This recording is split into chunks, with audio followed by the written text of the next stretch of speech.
Olá pessoal, tudo bem? Estamos aqui para mais uma live, hoje com Rafael Mendes da Aquita Finanças. São lives empresariais que nós estamos fazendo todos os dias, às 6h30, de segunda a sexta. Na quarta-feira a gente falou com o Gil, né, com Gil Rocha. Na quinta-feira, ontem a gente falou com o Hernani Batata do CDL, né, da Trajeto Móveis. E hoje a gente vai fazer um bate-papo muito legal sobre o mercado empresarial, sobre finanças, com Rafael Mendes.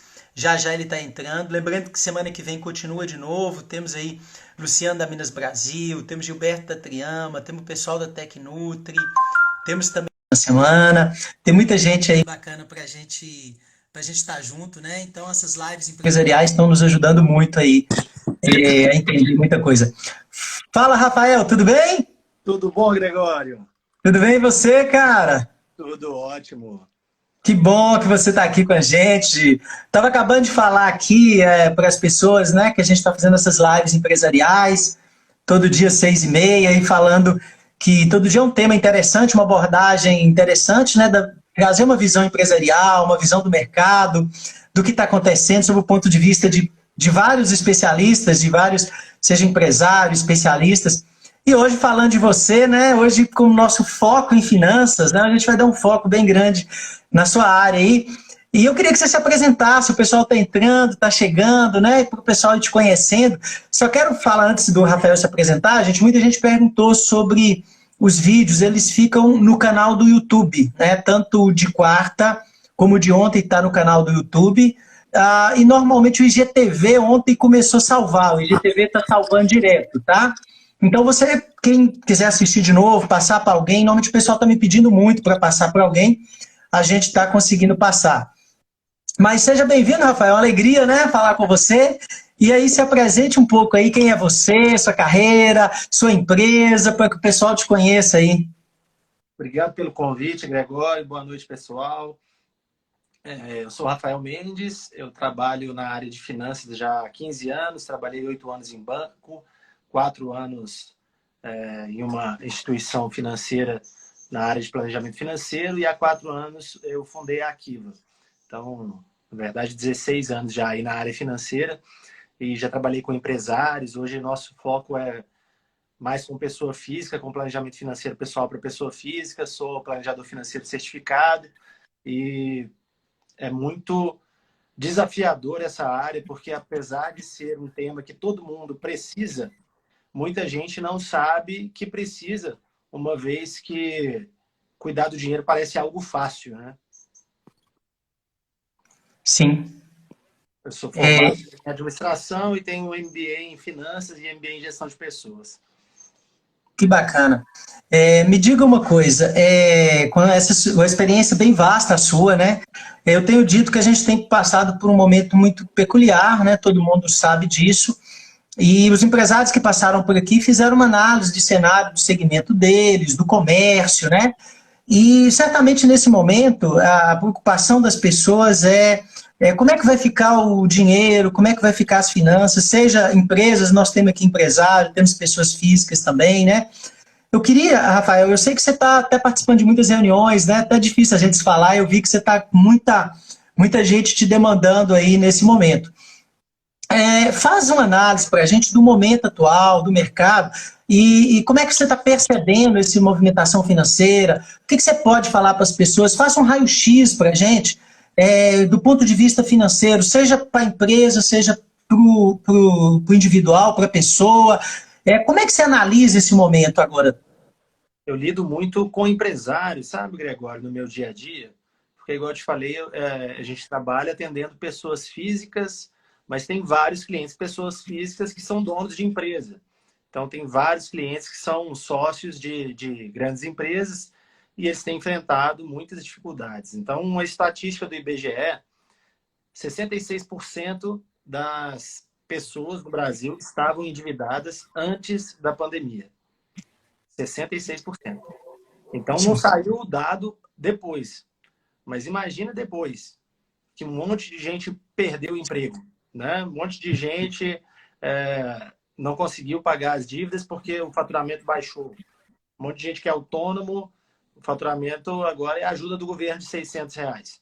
Então, esse é um desafio que muita gente tem enfrentado.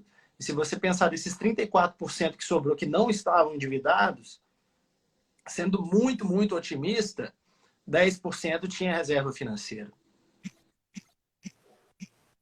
Entendi. Então, é muita gente que não estava preparado para ficar um tempo com faturamento mais baixo.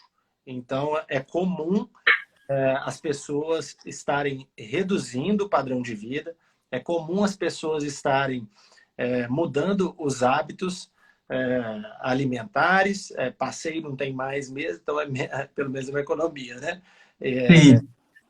E esse desafio, acho que o importante era que isso fosse um aprendizado para que as pessoas, quando a gente sair dessa, elas se preocupem em se organizar, porque a hora que voltar ao novo normal, a tendência é que as pessoas esqueçam o aperto que passou e faça tudo errado novamente. Porque disciplina é uma coisa chata no início, né? Você criar um hábito poupador, no início não é legal, porque o prazer de gastar dinheiro é ali, é na hora, né? O prazer da poupança é futuro, não é na hora o prazer, né? Sim. Então, a análise que eu faço desse cenário é que é importante que as pessoas tenham como meta um aprendizado, sabe? Fazer desse limão uma limonada. Tenho amigo empresário que mudou de ramo, ele é representante comercial, ele aproveitou a crise para mudar de ramo e está trabalhando com distribuição de alimentos. Então ele percebeu uma oportunidade e falou que está gostando muito, porque não está viajando tanto, que ele era representante, ele viajava muito e ficava muito longe da família, e agora ele está podendo viajar dele todo dia, e isso está sendo muito gratificante para ele. Então ele percebeu uma oportunidade e não ficou lamentando, porque muita gente que fica só se lamentando e não vai procurar as oportunidades. Porque quando que vai voltar ao normal? Tem segmento que não dá para prever, né? Estava Sim, é conversando verdade.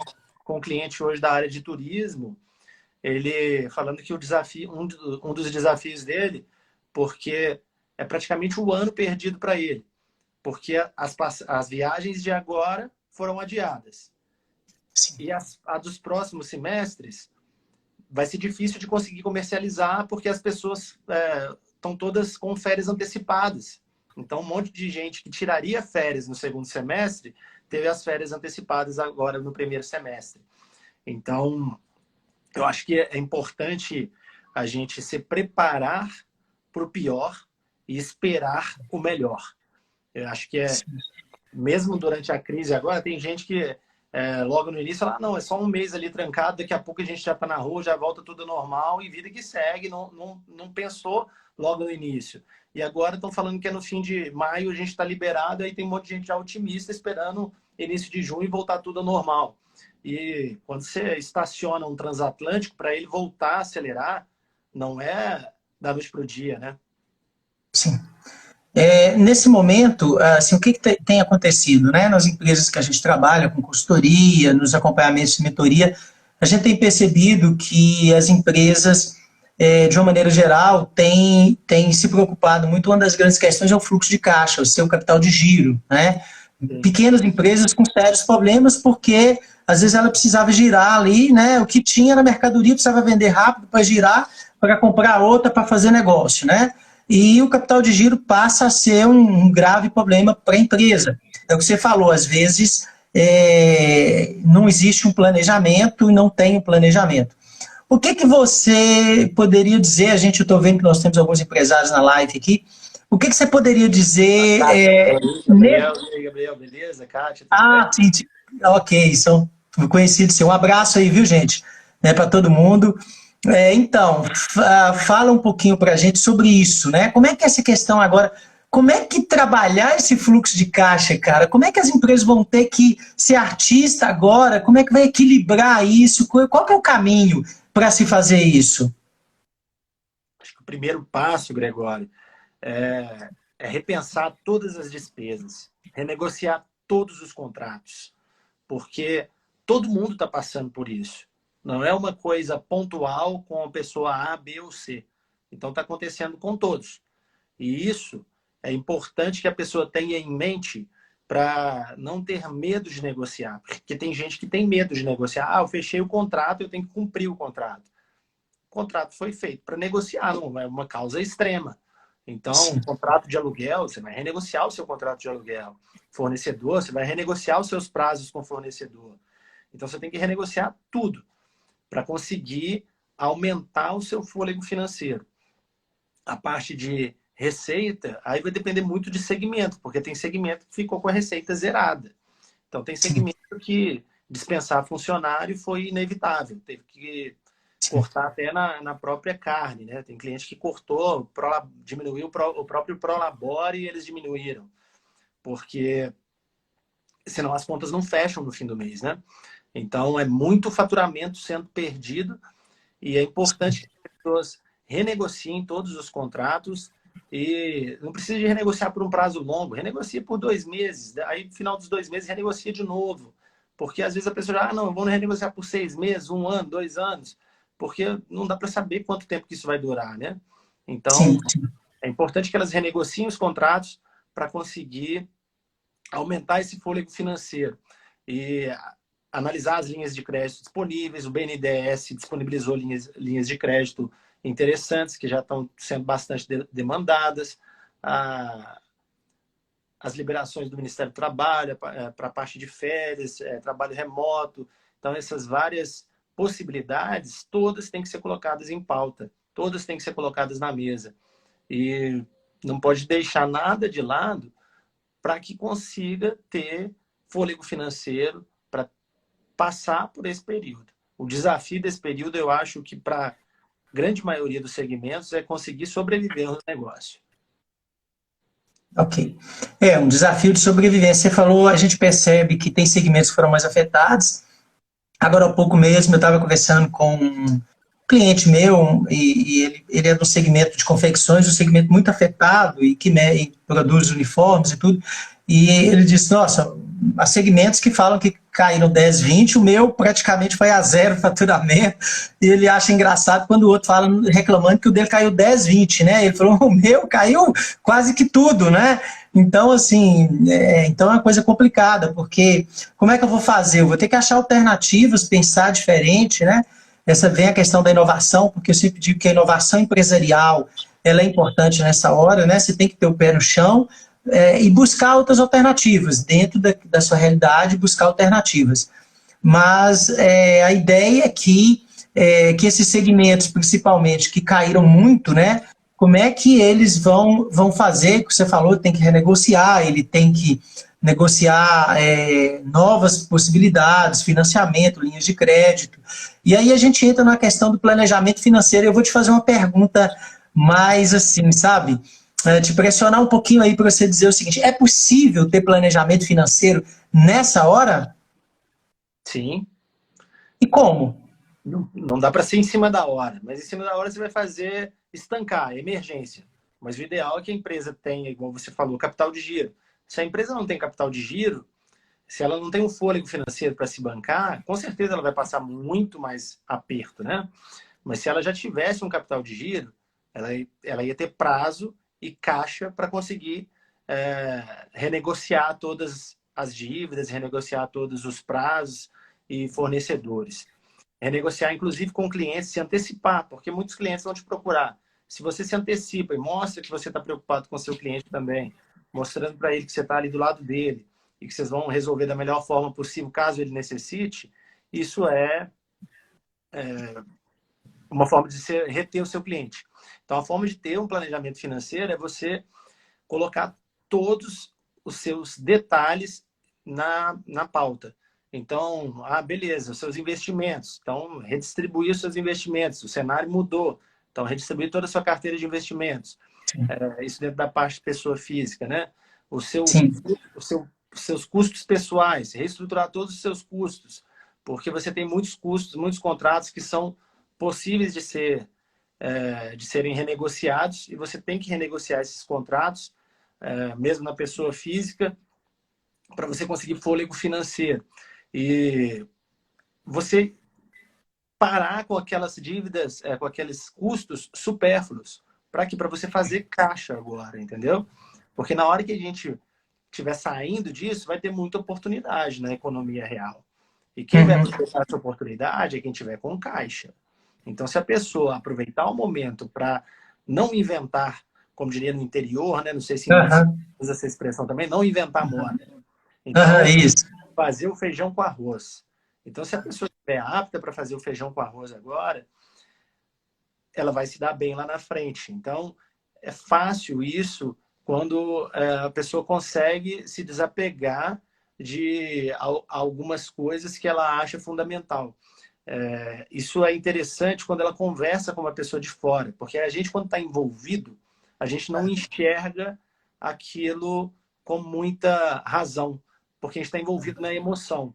Então, Sim. se a gente tem um sistema, um software diferenciado que faz um serviço que seu cliente nem sempre valoriza tanto, quem Uhum. sabe você pode cortar esse software. Se Uhum. você paga alguma TV por assinatura, mas você nem está usando tanto assim porque você está trabalhando triplicado agora nesse período. Porque uma coisa que aconteceu com muita gente, o faturamento caiu, o trabalho dobrou. Uhum. Porque tem que se esforçar muito mais para fazer muito menos.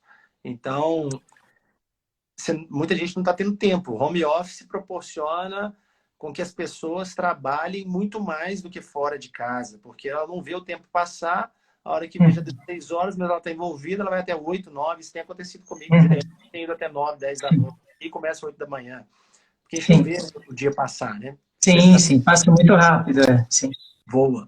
E É. aí, essa parte das pessoas pensarem em economizar ao máximo agora, se forçarem a olhar para os seus números, vai ser positivo no longo prazo.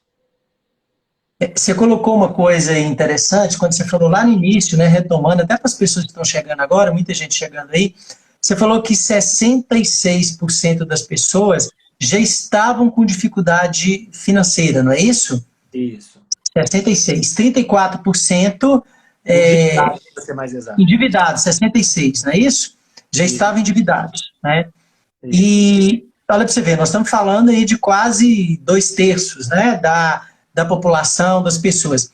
E para as pessoas físicas, né, a gente sempre ouve falar, as pessoas falam, não, o crédito é importante, o crédito é que fez o país evoluir, né, o crédito é que fez o país ir para frente, tudo que você precisa adquirir é importante ter crédito, né? Foi uma filosofia também que começou americana também, o Brasil também foi nessa, depois tivemos todos os problemas de crédito que fez o país recuar muito, né? E agora a gente falando de alguém, né, que talvez esteja nos ouvindo, está nos acompanhando, está nessa situação de endividamento ou nessa situação de crédito que pegou, de coisas que tem para pagar. O que você sugere, né? O que seria a sua sugestão para isso, né? Para essas pessoas? O que você acha que tem que ser feito? Penso que sempre, quando a gente está perto de um analista financeiro, o cara encontra alternativas, né? Então, digamos que agora você é o consultor de todo mundo que está te ouvindo, né?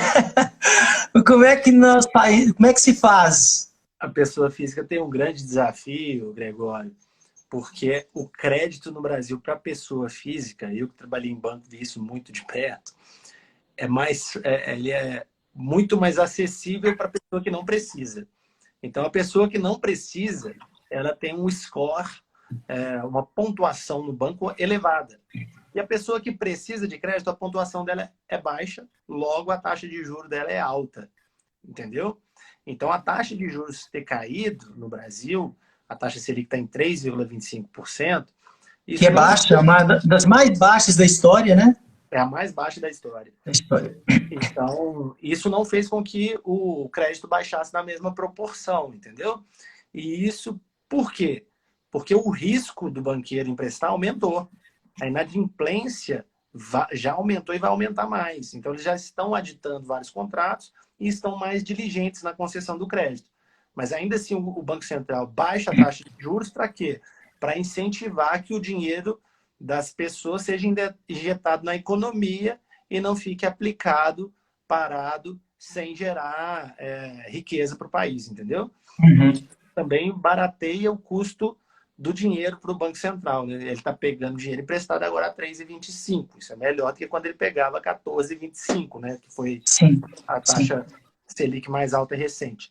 Mas a pessoa física, ela uma coisa que é muito comum da pessoa física não reparar, ela entrar na taxa de juros mais alta, sendo que ela tem outras linhas de crédito disponíveis mais baixas. Então, às vezes, ela está usando um cartão de crédito, um parcelado do cartão de crédito, ou pagando o mínimo no cartão de crédito, usando cheque especial, e sendo que ela tem outras linhas de crédito disponíveis. Então, existem possibilidades de colocar um imóvel em garantia. Se ela coloca um imóvel em garantia, ela baixa a taxa de juros dela. Então, mesmo que o imóvel dela já tenha quitado, tem instituições financeiras que vão e refinancia o imóvel dela quitado. Para quê? Para ela conseguir um juro mais baixo, porque a instituição financeira tem uma garantia de que ela vai honrar o compromisso. O automóvel, o carro, ela consegue também fazer esse refinanciamento do veículo. Ela consegue trocar taxas. Então, às vezes, ela fez um financiamento no banco da casa própria dela, fez esse financiamento há 8 anos, 7 anos, está lá pagando. Ela pode ir em outra instituição financeira e oferecer para essa outra instituição financeira comprar esse crédito. E isso é bom que seja feito o quanto antes. Por quê? Porque à medida que vai passando o tempo, se as coisas continuarem difíceis, a concessão do crédito vai ficando cada vez mais difícil. Então, via de regra, as pessoas esperam precisar do crédito para procurar o crédito. E quando você está precisando, você tem menor poder de barganha. A pessoa que pode emprestar, ela vai colocar preço. E aí você vai falar, ah, não, 2 mil por mês, tá bom, consigo pagar. Ao invés de conseguir fazer uma conta mais minuciosa de se aquele crédito está num custo interessante ou não. Então, essas metodologias de crédito, sabe, Gregório, é interessante as pessoas olharem as disponibilidades de crédito que elas têm, olhar a instituição, tem instituição financeira na internet já que ela pesquisa crédito em vários bancos de uma vez. Então, tem várias possibilidades que dá para ela procurar o crédito em diferentes formas. Essa parte do financiamento de imóvel, de veículo é interessante. O capital de giro de recebíveis para empresas também é bom. Então, tem várias metodologias que ela tem que procurar pensando fora da caixa, não pensando em fazer aquele padrãozinho. E você satisfeito com o seu banco, procura outro banco, procura outra instituição, até que você fique satisfeito. E procura também até mesmo uma pessoa física que seja de sua confiança, que tenha confiança em você e que esteja disponível para te emprestar um dinheiro, porque o dinheiro dela deve estar rendendo pouco. Então, se ela tiver confiança em você e você tem alguma garantia para oferecer para ela te emprestar o dinheiro, não é um problema, porque no Brasil o dinheiro é um tabu. A pessoa chegar para outra e falar que precisa de dinheiro é motivo de vergonha. Se ela chega para você e fala assim, ó, Gregório, eu preciso de um dinheiro emprestado, você, eu não posso te emprestar. Mas você não vai emprestar por quê? Porque você tem medo. Assim, Gregório, tá aqui, eu recebo meu carro, vou deixar ele na sua garagem, ele vale 70 mil, eu quero 30 mil emprestado. E aí vou te pagar R$1.000 por mês durante 48 meses. Você quer? Aí você vai, meu dinheiro tá parado, não tá rendendo tanto. Mas, se for bom para os dois, por que não? Né? Sim, claro. Isso é lícito, não é ilícito as pessoas fazerem isso, desde que é tudo declarado, tudo informado, isso não é um problema. Que uma pessoa ajudou a outra, entendeu? Kátia colocou, é tabu para mineiro, então? Verdade. Não é? É verdade. A gente tem visto, né, assim, o mercado, né, ele está muito em ebulição mesmo, as pessoas muito preocupadas e, na verdade, nós temos uma questão de cultural com o dinheiro aí, né, com a questão da finança, a gente tem toda uma questão cultural que envolve aí, né, ou seja, essa questão da cultura. Você que está aí, que você falou que está trabalhando muito, né, até a gente para se falar foi difícil, né, que eu vi que estava bem corrido.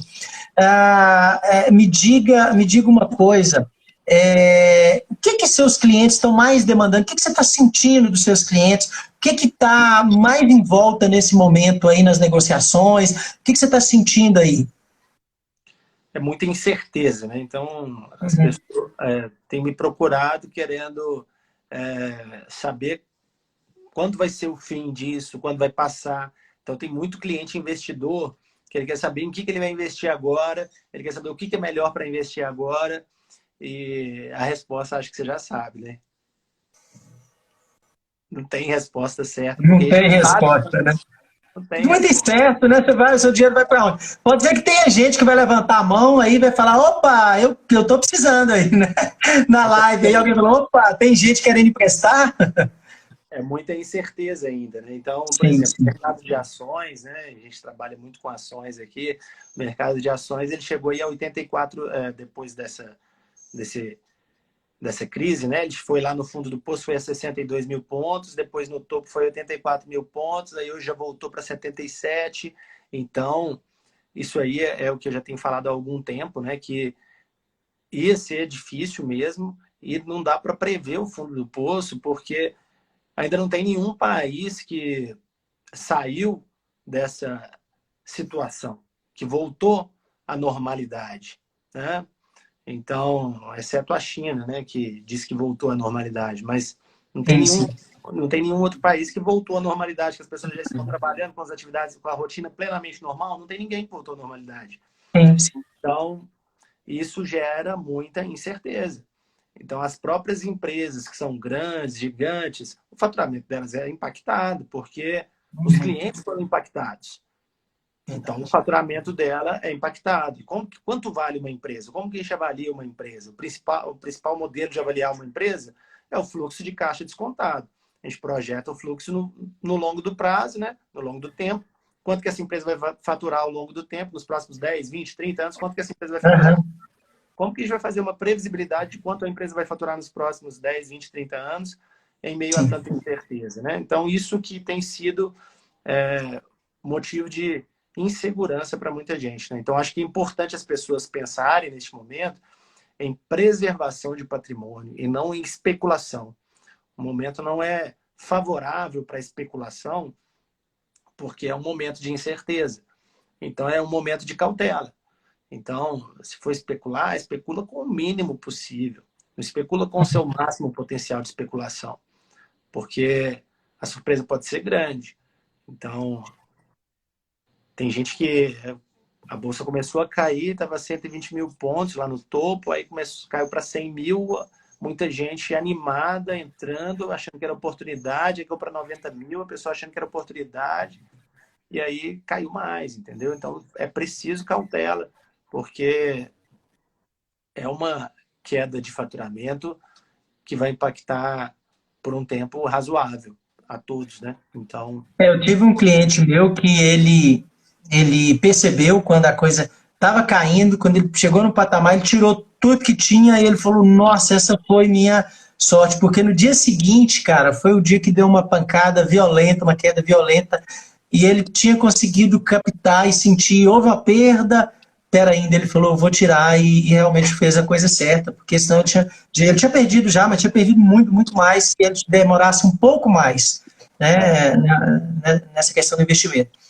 Gregório, Então, voltando àquela parte da organização financeira da pessoa física, eu sim. gostaria de deixar uma dica que é interessante, das pessoas separarem o dinheiro em três caixas. A primeira caixa é das despesas essenciais. Então, quais são as despesas essenciais? Aquilo que ela precisa de fato. Então, essencial é aquilo que ela não vive sem. Isso é essencial. Uhum. E isso eu até deixo particular para cada um, porque tem gente que vai considerar a Sky essencial, tem gente que não vai considerar. Tudo Sim, bem. sim, E depois as despesas de estilo de vida. O que é sim. aquilo que faz parte do estilo de vida dela? Uhum. Então, o estilo de vida dá para ser enxugado agora, ainda mais agora que as pessoas não estão saindo muito, as pessoas não estão indo ao shopping, as pessoas não estão comprando roupa o tanto que comprava antes, inventando Sim, muito menos despesa. Então, separar as despesas em despesas essenciais, despesas de estilo de vida e os investimentos de sonhos e projetos. Então, separar essas três caixas para que ela consiga visualizar melhor o que dá para cortar, o que não dá para cortar. Isso é sim. importante para que ela consiga priorizar na hora de renegociar todos os contratos. Outra oportunidade interessante para quem mora de aluguel, olhar a oportunidade de aluguel, porque já está aumentando a quantidade de ofertas e vai aumentar mais. Uhum. Sim, Então, mudar de imóvel pode ser uma possibilidade também. sim, sim. Ou seja, negociar, né, imóvel com muito mais facilidade. E isso vale também para as empresas comerciais, né? Você imagina que, principalmente o comércio, que muito parado, aquelas lojas que estão sofrendo muito, né? Essas renegociações de contrato. Você falou muito disso, renegociação de contrato para o mercado, né, empresarial. Você tem mais alguma dica para o mercado empresarial? Eu estou vendo aqui, tem muito empresário por aqui entrando também. Mais alguma uma dica que você tem aí no gerenciamento do capital de giro? Aqui a gente tem gente que tem 2, 3 empresas aí, negócios, né, grandes negócios e médios também. Então, como é que você faz essa leitura de cenário? Que dica você tem para eles? Os empresários é importante eles pensarem nos relacionamentos financeiros que eles têm também. Então, ele tem fornecedor, ele vai renegociar com o fornecedor também. Ele tem os bancos que atendem ele vai procurar outros bancos, além dos que ele trabalha, para ele ter mais poder de barganha. Sim. Uma outra possibilidade, talvez seja interessante para ele, talvez o crédito na pessoa física dele, para ele emprestar dinheiro para a empresa dele. Pode ser que seja uma possibilidade também. E outra oportunidade que talvez seja bom para o empresário, ele prospectar um sócio investidor, que tem muita gente buscando um investimento. Então, sempre tem Sim. gente querendo oportunidade, sempre existe isso. Então, pode ser que seja um momento para ele captar um sócio investidor que antes ele não queria, mas agora ele já pensa na possibilidade. Ele conversar com os funcionários e ver o que eles têm para oferecer de melhores práticas, porque muitas empresas não trocam essas ideias, não engajam os funcionários naquilo que está sendo feito. Então, o empresário, muitas vezes, ele deixa de ter uma oportunidade de quem está lá na ponta da lança, está vendo o problema de perto e pode ser que aquele cara tenha a solução. Então, ele sem fazer um incentivo dessas ideias com a equipe dele, com o time dele. E nas empresas também, outra possibilidade igual você falou, você tem clientes que têm mais de uma empresa, ele analisar o que essas empresas têm em comum, né, no mesmo segmento, que dá para fazer um intercâmbio ali entre as empresas, talvez de funcionário, ele pega um funcionário de uma empresa, manda para outra, às vezes uma empresa está mais ociosa do que a outra, dá para trocar o funcionário de empresa, pode ser uma estratégia interessante. E às vezes uma empresa está com uma taxa mais interessante do que a outra, apesar de contabilmente isso não ser o certo, mas ele está num cenário adverso. Então, é importante que ele pense, em primeiro lugar, nas finanças dele, né? Então, analisar todas as possibilidades para conseguir dar resultado e fazer conta, né? Pôr na ponta do lápis, né? Então, eu trabalhei em banco com clientes pessoa jurídica e atendo muitos clientes pessoa jurídica. Um erro muito comum das pessoas jurídicas é não separarem as contas pessoais das contas empresariais. E isso aí, neste momento, se torna mais crítico ainda, porque o faturamento da empresa foi impactado e aí ele não vai ver que ele está pagando para trabalhar. Então, ele tem que saber quanto que ele está pagando para trabalhar, porque é muita gente hoje que está pagando para trabalhar, empresário. Sim, sim. Um cliente do empresário falou algo interessante, que ele falou o seguinte: o empresário, ele começa o mês com obrigações, o empregado começa o mês com direitos. Então, o empresário, ele está ali no começo do mês, ele já está ali cortando na carne, porque ele tem que pagar a turma ali. Então, o cara não pode esperar, não, esse mês eu não vou pagar. Ele está arrumando problema, uma hora ele vai ter que pagar, não tem jeito. Então, ele se antecipar, né? Fazer conta. Falei assim, quanto tempo que eu dou conta dessa situação, por quanto tempo? É aquilo que a gente falou no início, né? Se preparar para o pior e esperar o melhor. Porque não dá para ter noção de quando vai voltar ao normal, né? A teoria aí, muita gente falando do novo normal, até porque as pessoas foram forçadas a aprender um monte de coisa que não sabiam, né? Um monte de gente um monte de gente que não tinha experiência digital nenhuma, agora estão experimentando a era digital e certamente vão gostar, né? Sim, Então, sim. a grande maioria sabe. A gente está vendo uma readequação do mercado, né? Ou seja, o físico e o virtual. Lógico que sabemos que o físico não vai acabar, mas ele vai caminhar em paralelo com o virtual, né?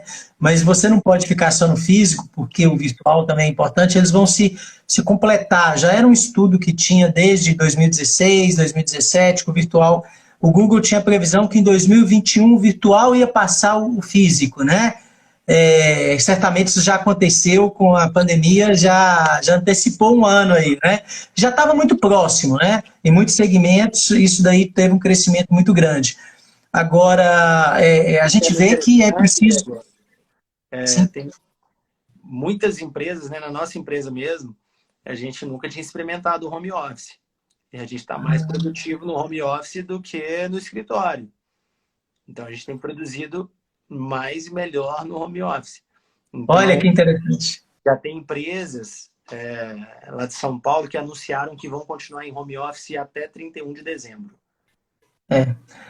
Não, tem empresas que anunciaram que vai ficar no home office que não volta mais, né? Então, a ideia, né, grandes empresas anunciando assim, olha, a gente não volta mais, né? Quem vai ficar em home office, que dá para trabalhar em home office, dependendo do segmento, do nicho, a pessoa já vai ficar, ela já não vai voltar mais, já foi uma decisão tomada, né? Por algumas grandes empresas aí, inclusive um grande banco aí, né? No mercado corporativo tomou essa decisão. E isso impacta diretamente no mercado imobiliário. Então, muita gente que vive de renda de mercado imobiliário vai ser impactado. Por quê? Porque a tendência é de aumentar a oferta de imóveis. Uma vez que a oferta aumenta, o preço cai, porque você tem mais ofertas. Então, minha esposa foi há 3 dias ao dentista, e lá no prédio estava tendo mudança, ela perguntou para o porteiro, ele, todo dia tem uma agora. Então, muita mudança acontecendo de gente devolvendo a sala. Então, porque muita gente que... É essa situação que eu te falei, né? Que as pessoas, muita gente que não experimentou o home office antes, porque era algo que as pessoas não acreditavam que funcionava, e aí viu que funcionou, assim, vou economizar com essa sala aqui. Não, e aí vai impactar outros segmentos. Você imagina os restaurantes que tinha muito nas áreas onde tem negócio, vai ter menos gente consumindo, né? Então isso é uma cadeia, né? O movimento desse aí impacta outros negócios, né? E o cara do restaurante vai ter que pensar, pera ainda, eu vou ter que melhorar a minha entrega em casa, né? Em casa as pessoas vão começar a ficar mais em casa, que oportunidade de negócio surge aí, né?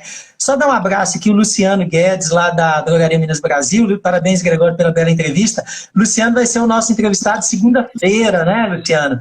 Grande abraço, pessoal aí, a Drogaria Minas Brasil, que tem uma rede de loja aí com hoje eu acho que tem mais de 30 lojas na região, né? Então vai ser o nosso entrevistado aí, uma das grandes empresas do Brasil e referência na área, crescendo muito no e-commerce. Temos outras pessoas aí, a Kátia, né, que tem 3 negócios, a Nobel, né, tem a Nobel, tem outros negócios aí também. Selma Dias, da Fraga Comunicação. Selma tá ficando em BH aí também, ó, Selma, aí, ó, boa dica para você, o Rafael aí na área de finanças, viu? E você é uma boa dica para ela na área de marketing, viu, Rafael? É uma referência na área. 43 lojas, o Luciano colocou, viu, Luciano? Errei feio, né? Já está em 43, caramba! Então, temos muita gente entrando aí. O Zé Avelino da Maísa também estava aí, do frigorífico Maísa.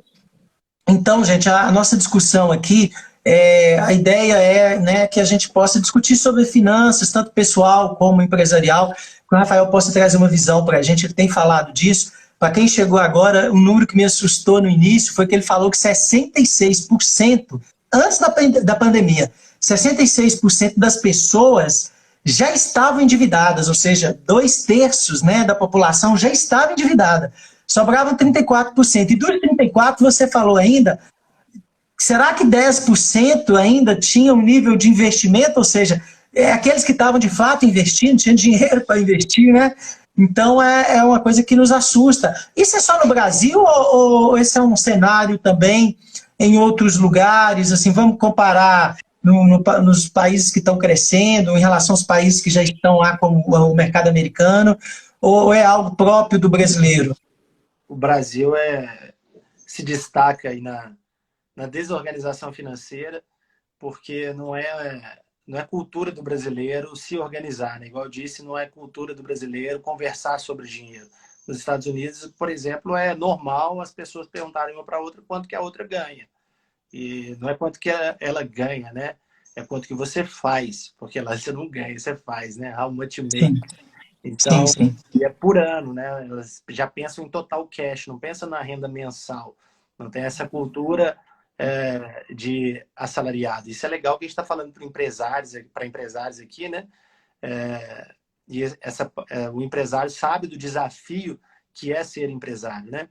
É muito mais paixão do que razão, né? É ser empresário na maioria das vezes, né? Ele percebe Sim, ali uma paixão, gosta daquilo e ganha dinheiro com aquilo. Ok, ele faz sim, dinheiro com aquilo, sim, mas ele vê muita gente no segmento dele sendo funcionário, muitas vezes fazendo mais e trabalhando menos, né? Então, o empresário ele tem vários desafios e essa parte da desorganização financeira é muito comum do brasileiro por falta de instrução, né? A nossa instrução, a gente não tem instrução na escola. Esse ano começou, foi implementado nas escolas, acho que o projeto piloto do MEC, Educação Financeira, acho que no ensino médio. Isso é legal, né? Muito bom ter educação financeira desde cedo, porque as pessoas, na hora que começam a ganhar dinheiro, já passa no banco para fazer uma conta salário, já recebe um cheque especial e um cartão de crédito. aham, Já é a porta de entrada para começar a vida financeira mal, porque aí ela vai e começa a gastar um dinheiro que não é dela, muitas vezes sem ver. Já sim, isso acontecia diversas vezes no banco, a pessoa entra no cheque especial, mas o saldo estava lá, eu saquei. E aí vira uma desorganização tremenda. O Cláudio comentou aí, é verdade sim, que o cartão de crédito é um problema gigante para quem não tem boa gestão financeira, né? Muitas vezes eu converso com o cliente para auxiliá-lo a organizar o fluxo de caixa pessoal, e aí ele fala que o grande vilão dele é o cartão de crédito. Você uhum, acha que o cartão de crédito é um vilão? Eu pergunto para ele, mas quanto que você paga de anuidade no cartão? Ele, não paga anuidade, não é gratuito. Então, seu cartão de crédito não é um vilão, porque o cartão de crédito é um meio de pagamento. Então, o problema está em como você está utilizando esse meio de pagamento. Então, as sim, pessoas têm o hábito de colocar o problema na solução. O cartão de crédito é uma sim, solução, o cheque especial é uma solução. Então, sim, se a solução for usada do jeito certo, né? O cheque especial, tem vários bancos que oferecem 10 dias sem juros. Mas fica aham, atento. No 11º vai ser cobrado retroativo. E os 10 sim, dias vai incidir IOF também. Então, só use se estiver de fato precisando. E são sim, só 10 dias. Então, se você programou, você está com dinheiro, às vezes, no investimento, e vai esquecer de resgatar o investimento para colocar na conta e não pagar os juros, você vai pagar um juro muito maior. sim, Então, verdade. tem que ficar atento para não incorrer nesse erro de pagar juros bancários à toa e de pagar juros altos à toa, renegociar até mesmo a taxa do cheque especial. Tem bancos que o Banco Central no passado limitou, né, em 8%, Sim, no início desse ano que foi uhum, implantada essa lei, e o teto é 8%, mas ainda assim é uma taxa alta, né? 8% ao mês. muito, muito, muito alto.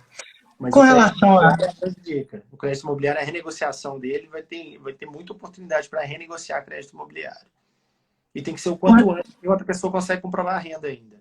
Sim, que dá para renegociar, né? Com relação imaginemos, por exemplo, uma das coisas que a gente vê muitas empresas, e minha consultoria normalmente ela é na parte comercial, eu venho da área de vendas, né, da área comercial, da área estratégica, de plano estratégico. Mas aí a gente, né, normalmente as empresas entram ali naquela parte financeira que você vê empresas, às vezes até consolidada, começando ali, faz muita antecipação do boleto, né? Ela antecipa ali, não, eu preciso, eu vou lá e antecipo X de boleto, X de cheque, ou o cartão, né? A gente gosta de vender o cartão para ir lá e antecipar. E o que você diz disso aí nesse cenário? Muita gente começou a fazer isso com mais intensidade, né? À medida que foi precisando de capital, foi fazendo isso. O que você me fala dessa prática? Como você vê ela agora? Que sugestão você dá? O que o cara faz com os cartões e boletos que ele tem? Justifica ele antecipar? nesse momento?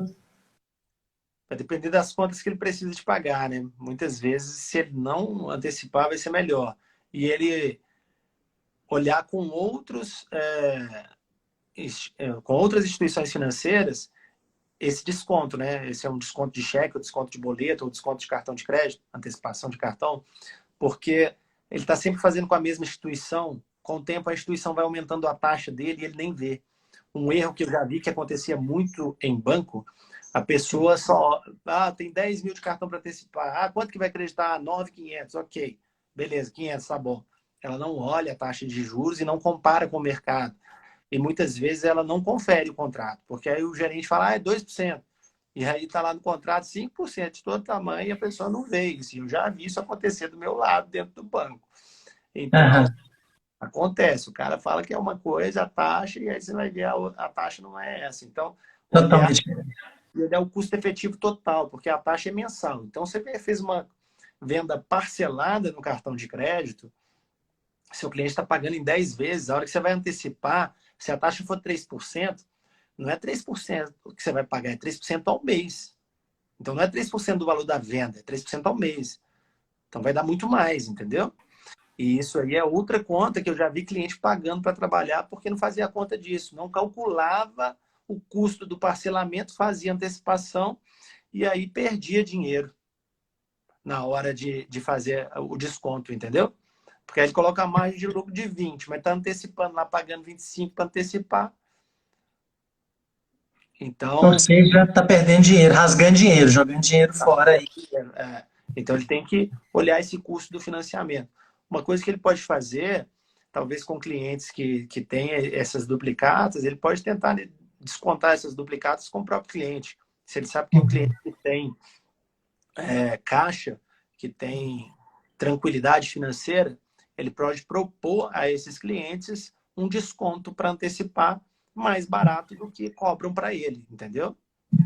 Ele fala assim, olha, o meu, eu desconto os seus boletos, eu desconto os seus cheques. Você quer resgatar o seu cheque? Ao invés de descontar, eu desconto a uma taxa de 2. Se você uhum, pagar 1,5, uhum. entendeu?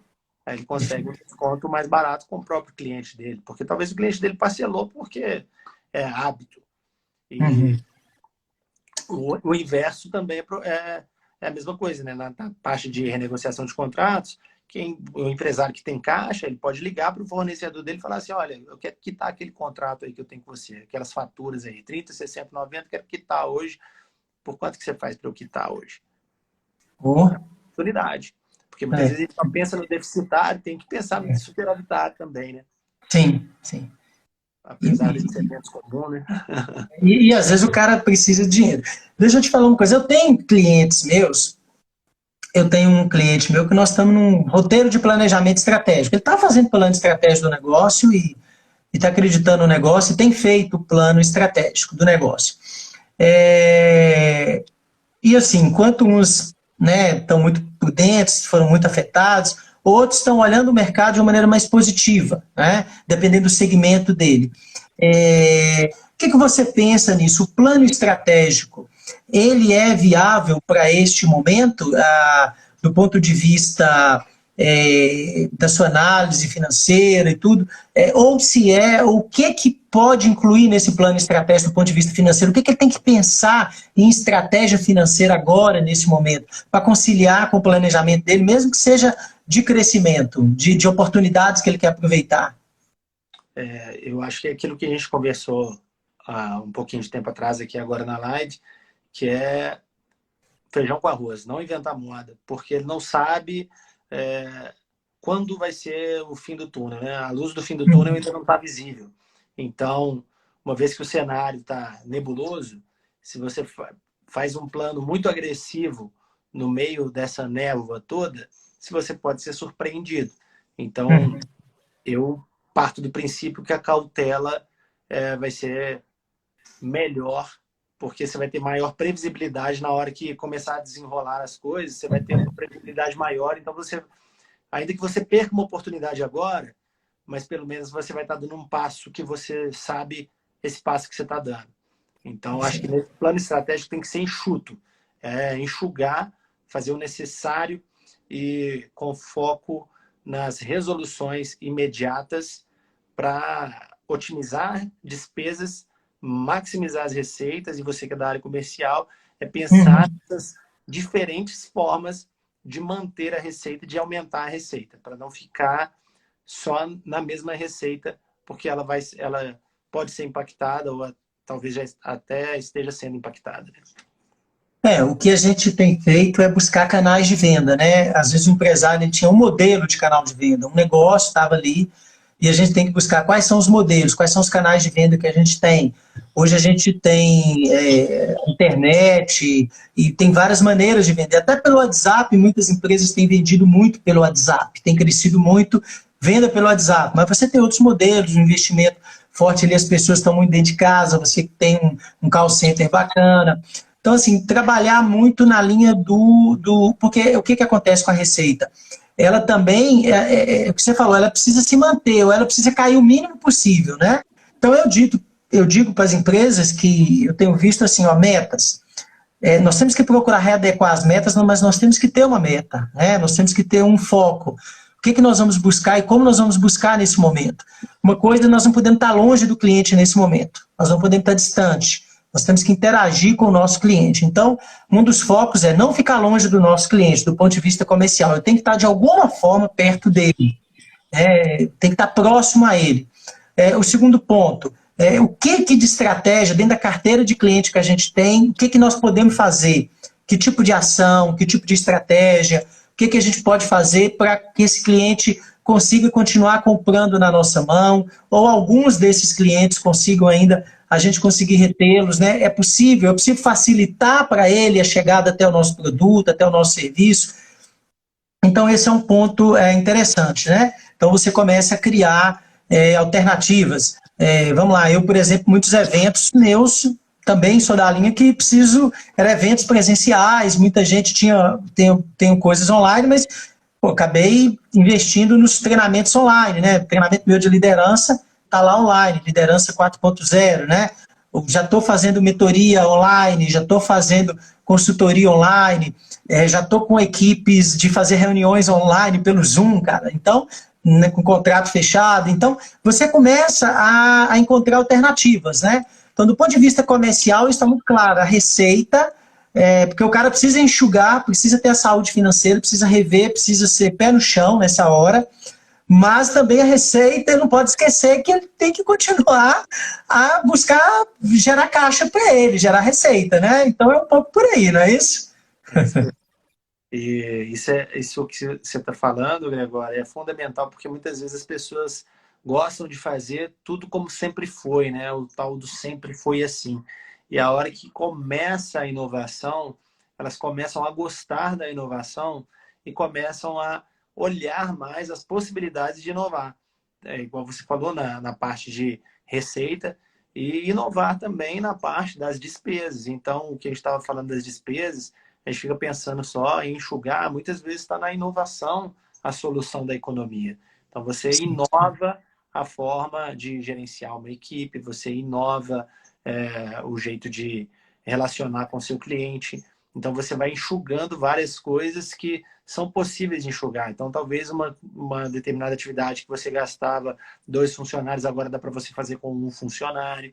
Então, são várias possibilidades para enxugar despesa que é caso a caso, analisando, que dá para você enxergar essas possibilidades e aproveitá-las, né? Sair fora dessas despesas não fundamentais nas empresas, né? Sim. Para se virar. Diz que despesa tem um negócio, é igual cabelo e barba, né? Você corta, daqui a pouco tá grande de novo, né? Isso. É por aí, né? Então, se isso antes da crise já tinha que ser visto, imagina agora, né? Imagina agora, a necessidade é maior ainda. Nós já estamos indo para a nossa última parte, estamos ainda uns 5 minutos, né? Eu queria que você, então, resumisse para a gente, para as empresas e para as pessoas físicas que estão ouvindo. Então, eu queria que você deixasse a sua mensagem, as suas dicas finais aí, tanto para a empresa, para quem também é pessoa física, para você nos nos deixar aí as suas orientações aí nessa parte final aí. Então, quero deixar essa recordação, que foi uma das coisas que a gente falou aqui na live, que o endividamento no Brasil é muito elevado, muitas famílias, muitas pessoas endividadas, mesmo antes da pandemia. Então, acredito que esse momento que a gente está vivendo é uma grande lição para as pessoas aprenderem a importância de se organizar financeiramente. Então, tanto a pessoa física quanto a pessoa jurídica, na pessoa física a gente chama de reserva de emergência, na pessoa jurídica, capital de giro. E muitas vezes as empresas não mensuram direito, né, a necessidade de capital de giro, é um índice, né, NCG, depois pesquisa na internet que você vai ver a fórmula de calcular esse índice, aprende e calcula na sua empresa a sua necessidade de capital de giro. Falo com a pessoa física, reserva de emergência. Ah, mas para que isso? Emergência. Emergência, eu não sei te falar qual é, podem ser diversas. Pode ser uma viagem para visitar a mãe, pode ser N possibilidades. Pode ser a pandemia, né? Que foi que chegou. A pandemia, a gente nem cogitava, tá vendo como que a reserva de emergência é totalmente imprevisível? Então, não foi... Cara, eu vou contar um negócio pro povo aqui, que eu liguei pro Rafael, gente. Eu tenho um seguro com ele lá, né, Rafael? E seguro né, que eu fiz lá de prestador de serviço, aquela coisa, se acontecesse. Eu falei, vou ligar pro Rafael, porque eu tô meio que parado, vai que eu tinha esse dinheiro. Eu liguei para ele, Rafael, aquele seguro lá vale por esse momento? Ó, eu tô meio parado aqui. Aí ele me respondeu, Gregório, tá lá no contato que pandemia não vale, né? Não dá para pagar o salário seu, assim, porque a pandemia não vale, né? Isso, olha para você ver. Os caras já pensaram nisso, cara. O atuário, né, que é o profissional da seguradora que mensura o risco, ele já mensura. Se numa pandemia, imagina o tanto de gente que ia pagar. A seguradora não aguentaria pagar, né? Então, quebraria, né? Até aguentaria, mas seria outro preço, né? O seguro para pagar é um seguro de incapacidade temporária, né? Agora, para casos de morte, as seguradoras falaram, grande parte das seguradoras, para casos de morte, mesmo estando nas exclusões das condições gerais, elas assumiram um compromisso que estão pagando durante o Covid. Tudo é atuário, né? O cara fez conta lá e falou, não, dá para a gente honrar aqui esse compromisso em caso de morte, mas no caso de afastamento por acidente ou doença, é afastamento por acidente ou doença, né? Aí pandemia não cobre. Então, isso é essa organização financeira, né? Que é o ponto final que a gente estava falando aqui, é a grande reflexão. Acho que as pessoas têm que pensar em se organizar. Acho que mesmo superavitários têm que pensar se estão poupando o tanto que querem poupar, porque muitas vezes as pessoas têm uma capacidade de poupança baixa, e aí não dá para fazer uma poupança elevada. Mas tem muita gente que tem uma capacidade de poupança elevada, mas gasta muito, inventa muita moda. Então, gasta muito dinheiro à toa. Viaja para o exterior todo ano, troca de carro todo ano, não junta. E aí, na hora que vem esse aperto todo, a pessoa passa aperto desnecessário. Perfeito. Maravilha. Ô, Rafael, eu tenho que te agradecer, nossa, muito proveitosa a live com você, informações preciosas, tanto para quem é pessoa jurídica, quem é empresa, como para pessoa física. A gente precisava ouvir muito isso, né, de uma maneira geral. A live, ela vai ficar gravada, eu espero que fique gravada no IGTV, do Gregório Ventura Palestrante, mas também eu vou pôr amanhã no canal do YouTube, tá? Amanhã cai no canal do YouTube também, para quem quiser ver, para pessoas que quiserem mandar. Quero te agradecer muito, acho que foi muito proveitosa, todo mundo que está aí e que participou deve concordar, muito rico, né? O Rafael, ele trabalha em BH, né, Rafael? Você fica em Belo Horizonte, não é isso?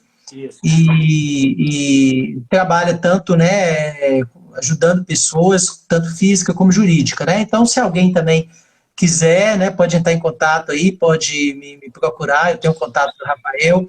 Zé Avelino está colocando aí, Gregório, muito bom, né, presto consultoria lá para ele, é da Maísa, né, Frigorífico Maísa, uma grande empresa, referência, quase 60 anos, eu acho, né, Zé? Me perdi aí o tempo, né?